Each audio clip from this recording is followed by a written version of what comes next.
Assalamualaikum warahmatullahi wabarakatuh. Perkenalkan, kami dari kelompok 4. Di sini kami akan mempresentasikan makalah kami yang berjudul Prinsip-prinsip Perkembangan dengan anggota yang pertama, saya sendiri Fatmawati dengan NIM 2641015 dan Hevi Mutiara dengan NIM 206410119. Untuk memenuhi tugas psikologi perkembangan anak dengan dosen pengampu Ibu Dr. Dewi Purnamasari MPD. Prinsip-prinsip perkembangan dibagi menjadi dua. Yang pertama, prinsip perkembangan secara umum, yaitu 1. Prinsip kesatuan organis adalah kesatuan organ bukan kumpulan elemen-elemen atau unsur-unsur yang masing-masing berdiri sendiri tanpa ada halangan sama lain. Contohnya yaitu perkembangan kognitif pada anak harus ditinjau dari perkembangan yang lain, efektif atau psikomotorik. Yang kedua, tempo dan irama perkembangan, yakni tiap-tiap anak memiliki irama perkembangannya sendiri. Ada anak yang memiliki tempo lambat dan ada anak yang memiliki tempo cepat.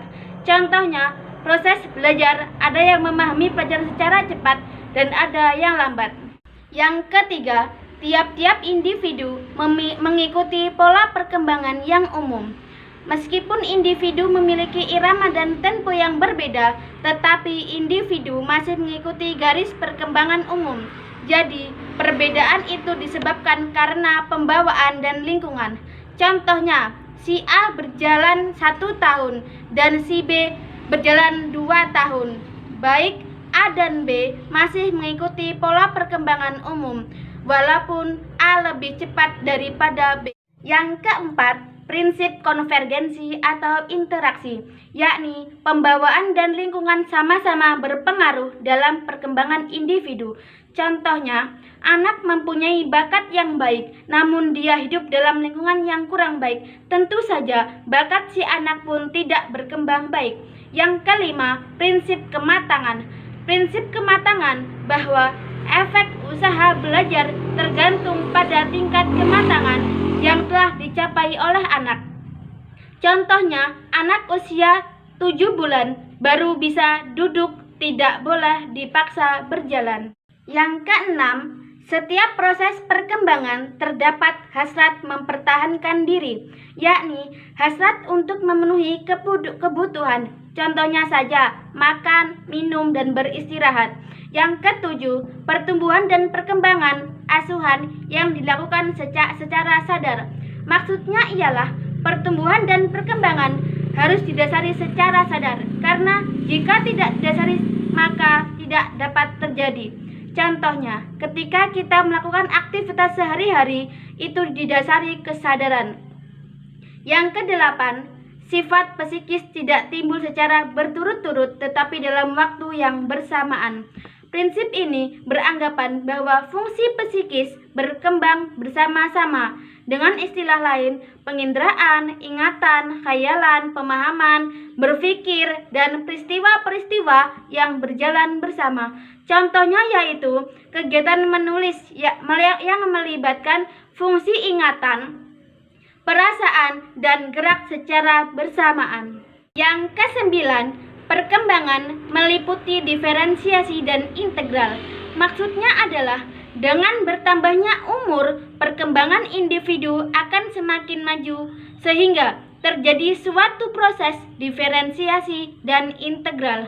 Contohnya, bayi memiliki gerakan yang tidak teratur. Dengan bertambahnya umur, gerakannya dapat terkoordinasi. Yang kedua, prinsip perkembangan menurut para ahli.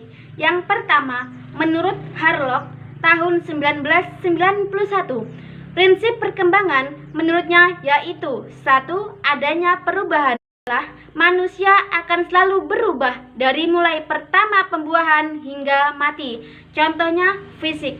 Yang kedua, perkembangan awal lebih kritis daripada perkembangan selanjutnya, yaitu semakin dini sebuah perubahan dilakukan, maka semakin mudah bagi anak untuk melakukan perubahan bagi dirinya. Contohnya, hasil belajar dan pengalaman.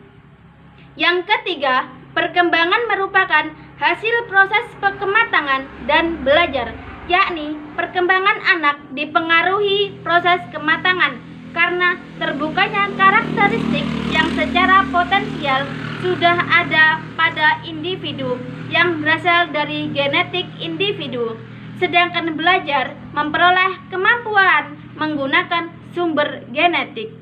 Contohnya yaitu proses belajar di saat kepekaan anak tinggi. Yang keempat, pola perkembangan dapat diramalkan, yaitu semua anak memiliki pola perkembangan yang sama dari tahap 1 menuju tahap berikutnya. Contohnya, ketika bayi mulai merangkak dan berbicara. Yang kelima, pola perkembangan mempunyai karakteristik yang dapat diramalkan, yaitu perkembangan dari tanggapan umum ke tanggapan khusus. Contohnya, bayi menggerakkan tubuh. Yang keenam, terdapat perbedaan individu dalam perkembangan. Maksudnya yaitu perkembangan anak merujuk pada kemampuan dan kecepatan belajar. Contohnya, minat, bakat, dan prestasi. Yang ketujuh, setiap tahap perkembangan memiliki bahaya yang potensial. Maksudnya yaitu bahaya yang mengakibatkan terganggunya sehingga perkembangan tidak meningkat. Contohnya, dalam hal mengasuh anak, kita harus berhati-hati, baik dari orang tua maupun guru. Prinsip-prinsip perkembangan menurut ahli selanjutnya akan disampaikan oleh Saudari Hevi Mutiara. Selanjutnya, prinsip perkembangan menurut Dean Piaget, ada 4 prinsip perkembangan dialami manusia, yaitu yang pertama yaitu setiap tahap perkembangan manusia ditandai dengan upaya pencapaian keseimbangan hidup. Contohnya yaitu perkembangan yang terjadi pada anak tersebut bisa berupa perkembangan motorik, bahasa, ataupun sosialisme. Yang kedua yaitu setiap tahap perkembangan manusia ditandai dengan upaya pencapaian keseimbangan hidup. Setiap tahap perkembangan dipengaruhi oleh tahap perkembangan sebelumnya, yakni masa anak usia 3 tahun dipengaruhi oleh masa bayi. Demikian pula masa bayi dipengaruhi masa paranatal. Yang ketiga yaitu tahap-tahap perkembangan manusia itu bersifat universal. Contohnya, anak yang terampil bermain piano mungkin akan merasa bangga dan populer di antara teman-temannya. Kreatifnya pun mungkin terasa mulai melodi-melodi sederhana yang diciptakannya sendiri. 4. Setiap tahap perkembangan sebagai proses menjadi secara integratif.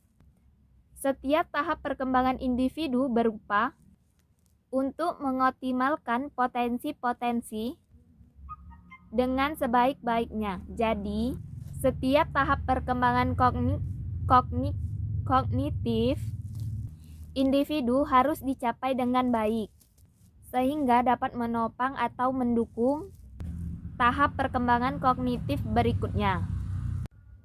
Selanjutnya yaitu prinsip-prinsip perkembangan menurut Dr. Haji Samsul Yusuf dalam bukunya Psikologi Perkembangan Anak dan Remaja menjelaskan ada 6 prinsip, yaitu 1. Yaitu perkembangan merupakan proses yang tidak pernah berhenti.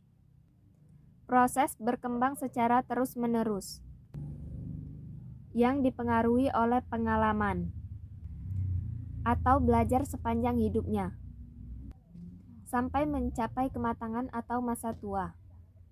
Contohnya sebagai dalam fungsi dalam filogenetik, yaitu merangkak, duduk, dan berjalan.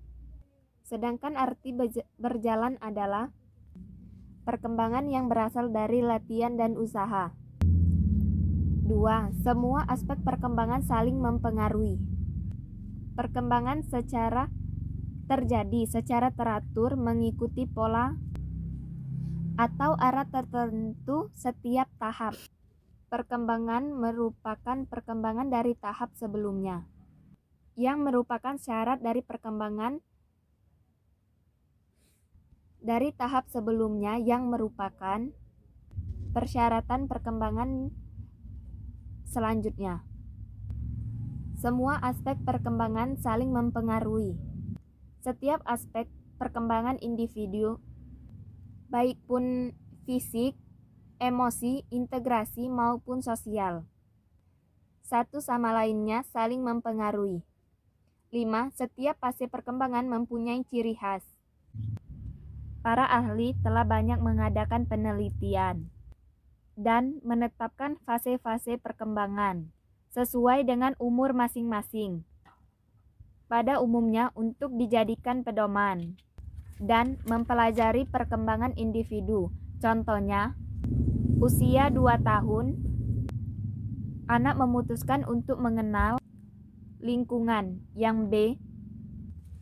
Pada usia 3-6 tahun, perkembangan dipusatkan untuk menjadikan manusia sosial, belajar bergaul dan dengan orang lain.